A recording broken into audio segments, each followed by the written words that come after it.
体にいい菌あ、そうなんですね。はい、キノコって本当にいろんな成分がね、入ってますからね。また青キノ回復。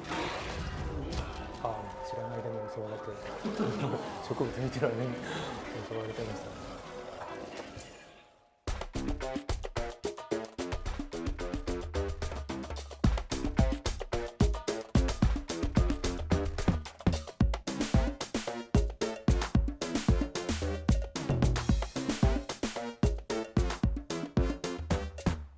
今回の新しいアップデートで雪山に行けるようになったんですけれども、とりあえずちょっと進んでみますかね。ここまあ、雪なんでほとんど枯れ木なんですけど、暖を取るためにアイテムとして唐辛子が結構いろんなところに生えてるんですよね。唐辛子割とすぐあるんじゃなかったかな。実際唐辛子って現実の唐辛子もこんな感じなんですかね。そうですね。まあ唐辛子こんな感じかなと思うんですけど、唐辛子そのものはもともとね、南アメリカの暖かい方に生えてる植物ですので、ちょっとこういうところに生えてるのはどうかなっていうふうに思うんですけど、まあそういうこう特殊な進化をしてるんですかね。枯れ木がねすごく多いじゃないですか。そうですね。でもこのゾーン一年中この季節ってことではないですよね。一年中枯れてたら植物として成り立たないので、はい。なのでまあ寒いゾーンでさらに植物が枯れるような、わざわざ冬に来てるみたいな感じになるんですかね。でもまだ始まったばっかなんで、僕らもこの昨日発売されたばっかのゲームなので、本来はこの植物もどっかで芽吹かなければいけないはずなので、そうですよね。この寒いゾーンの中でもさらに寒い季節なのかなっていう感じがしてしまいますよね。確かに。ここら辺の木とか。そうですね。なんか針葉樹と呼ばれるね、カスギとか松とか多いですよね。まあ裸子植物なんですけど、このタイプ結構寒いところに多いですよね。例えばこうクリスマスツリーなんかに使うモミの木なんかもこういう感じですよね。このタイプ裸子植物ってやつは古いタイプなので、細胞から細胞へとこうバケツリレーのようにですね、水を運んでいくっていう非常にこう効率が悪いタイプなんですよ。はい。ただ効率悪いんですけど、水道管のように水ガンガン流すタイプの新しい植物は凍ってしまった水が溶けたりすると間がこう空気が入ってしまったりして水通せなくなってしまうんですけど、このタイプ古いタイプで効率は非常に悪いんですけど、細胞から細胞へとバケツリレーのように確実に水を運んでいくんで凍るようなところでも大丈夫。なるほど。だから寒さに強いんですね。そうなんですね。だからこのタイプの植物がいっぱいあるっていうのはやっぱこう寒い地域なんだなっていう感じがしますよね。なるほど。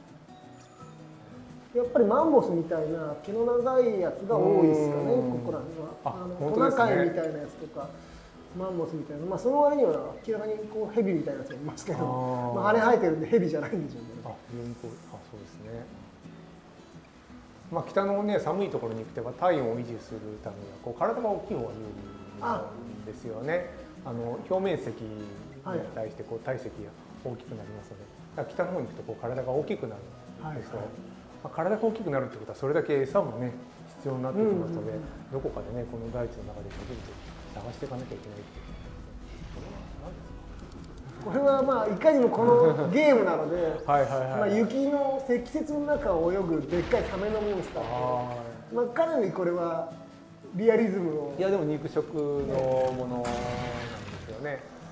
そうですね。でもこう餌となる草食動物が寒いところで体が大きくなるってことは肉食のものもそれだけ体が大きくなければいけないので、非常にこう理にかなった進化だなっていう感じはしますよね。やっぱあれですよね。本州よりも北海道のが動物が大きかったりしますよね。そうですね。普通のね本州のクマよりヒグマの方が大きかったりしますからね。ベルグマンの法則、やっぱりこういうところではこう寒さをどう乗り越えきるかっていうことのが植物とか動物にとっては大事になってくるんですね。シダのようなものも見れますね。寒いところですけどね。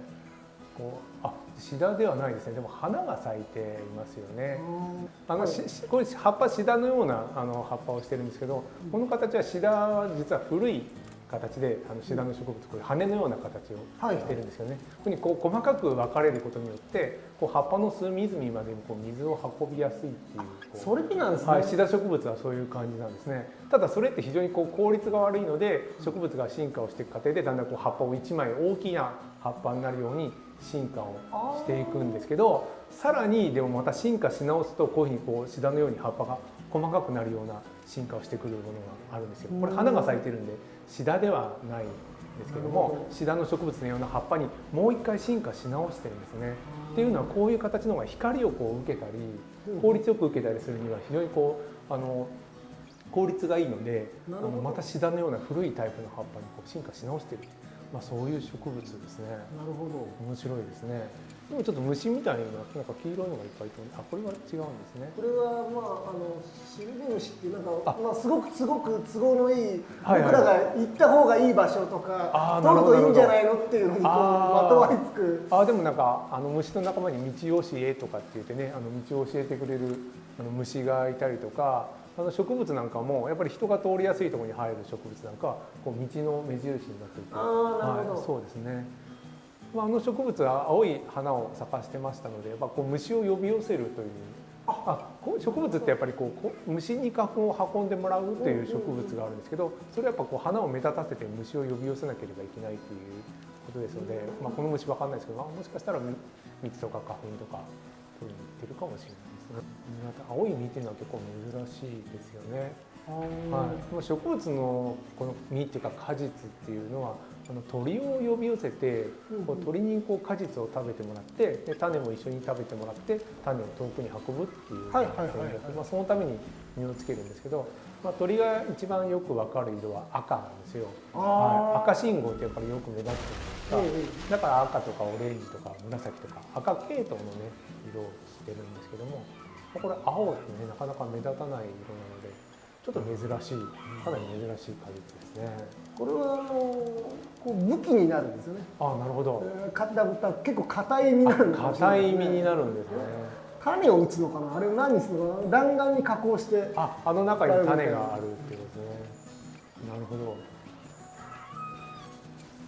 硬い種のやつは口実種子というふうに言うんですけども、それは種の皮を硬くしてですね、すぐには芽が出ないような仕組みになってるんですね。やっぱり例えばこういう寒いところではすぐ芽が出てしまうと枯れてしまうので、なかなか芽が出ないようにということで硬い種の中にこの種の芽生えをですね隠している種子があるんですけど、そういう植物の戦略かもしれないですね。なんか黄色い花が、見えますね。こういう寒いところは割と比較的黄色い花が多いっていう。そうなんですか。フキノトウなんかによく似てるかなと思って、フキノトウなんかも黄色い色だったりとか、春に咲くタンポポとかも。まさにフキノトウですね。フキノトウですね。フキノトウは黄色い花が多いんですけども、こういう寒い時に活動する昆虫ってアブが活動してアブの仲間がこう花粉を運んだりするんですけど、アブがよく好む色が黄色なんですね。だからこういう春先咲くクジュソウとかですね、フキノトウのやつが黄色ですね。蜂とか黄色い服だと追っかけてくるとか。蜂はまた違う色で紫色を好むんですけど、こういう寒いところでは蜂はなかなか活動しないんですけど、アブの仲間が活動するんですね。おそらくアブを呼び寄せている植物かなっていう。モンハンにもアブのようなのがいるんですね。そうですね、いると思いますね。かなり寒いところですけど、昆虫はいるようですね。植物から推測すると。この植物は何ですかね。凍りついちゃって分かんないですかね。どうですかね。枯れてるのかな、生きてるのかな。イネ科のものですね。イネ科は比較的乾燥したでも凍ってますよね。このイネ科の特徴ってのは茎がほとんどなくて草が葉っぱだけがちょんちょん伸びているってよくいわゆる草むらのような感じなんですけど、これ乾燥したところにも適してるんですけど、湿ったところにも適していまして、今のような氷張っているようなところですね。何かというと葉っぱと根っこの距離が非常に近いので、水の中に根っこがあるじゃないですか。呼吸できませんよね。でも葉っぱから空気を根っこの方に送ることができるんですよ。だからこのタイプって乾燥地帯でもよく見られるんですけど、こういう水に浸かるような、さっき氷の中から生えてましたけど、水張っているようなところにもよく見られる植物の仲間ですね。非常に面白いですね。生き物も結構いますね。トナカイとか。そうですね。やっぱりこの辺少し植物が多い場所なのかもしれないですね。草食性のものですので、これは面白いですね。この植物は唐辛子が食べないんですかね。最近よく鹿の害とかが多いところで唐辛子を置いておくと鹿が寄りつかないっていうのがそうなんだ。まあまあ実際には食べないけど寄りつくことはあるみたいなんですけど、でも食べてないですねやっぱり、こんだけね植物がない中で緑色してるんですけど、鹿はどうも避けてるような感じがしますね。逆にこの雪山のステージやったらいろんなところに唐辛子が生えてるんですけど、食べられてないってことですね。そうですね、食べ残してるっていうことはありますね。やっぱり鹿が入ってるようなところっていうのは鹿が植物食べてしまうんで、鹿が嫌いな植物ばかりになってしまうっていうことが最近よく見られるんですよ。で唐辛子は赤い実をしてまして、先ほどの話で言ってやっぱ鳥が種を運ぶっていうもともとそういう性格ですよね。で、鳥自体はあまり辛さを感じないんですよ。鶏なんか結構唐辛子喜んで食べると思うんですけど、ただ哺乳動物に食べられるとやっぱ鳥に比べるとやっぱ種の動かす距離が短いので、哺乳動物には食べてもらいたくない、鳥には食べられたいけど哺乳動物には食べてもらいたくないっていうのが唐辛子の微妙な辛さなんですよね。キノコも入ってますね。凍っちゃって青キノコ光ってますね。比較的体にいいキノコですね。この世界ではね。そうなんですね。はい、キノコって本当ねいろんな成分がね持ってますからね。あと青キノコって回復ね。知らない間に襲われて植物見てる間に襲われてましたね。何も解決しない。まさかこんなスカンクみたいなの殺されると全然見てなかったです。すみません。はい、ちょっとじゃあ場所変わってみましょうか。でも非常に思ったより植物たくさんありましたね。植物ってやっぱ動くことができないじゃないですか。で、物質を作るにもコストがかかるんで、一つの物質でいろんな役割があるっていう多機能な物質を作るんですよ。多機能なんでそういう物質が人間の健康に良くなったりとかするんですよね。はい、特に寒いようなところっていうのはたくさんの成分というかね作ったりしますので、体にいいような植物も多いかなって感じは。こんなでっかい肉、そうか、すぐと買ってこれるのがジビエなのか。じゃ人参とかじゃがいもとか比較的日持ちのする野菜っていうか植物ですよね。なるほど。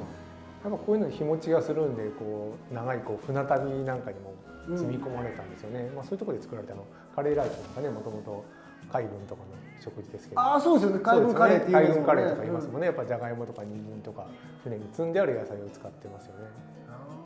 今もやっぱ保存食っていう感じがしますよね、野菜に関して言うとね。意外とリアリティな。そうですね、非常にリアリティがありますね。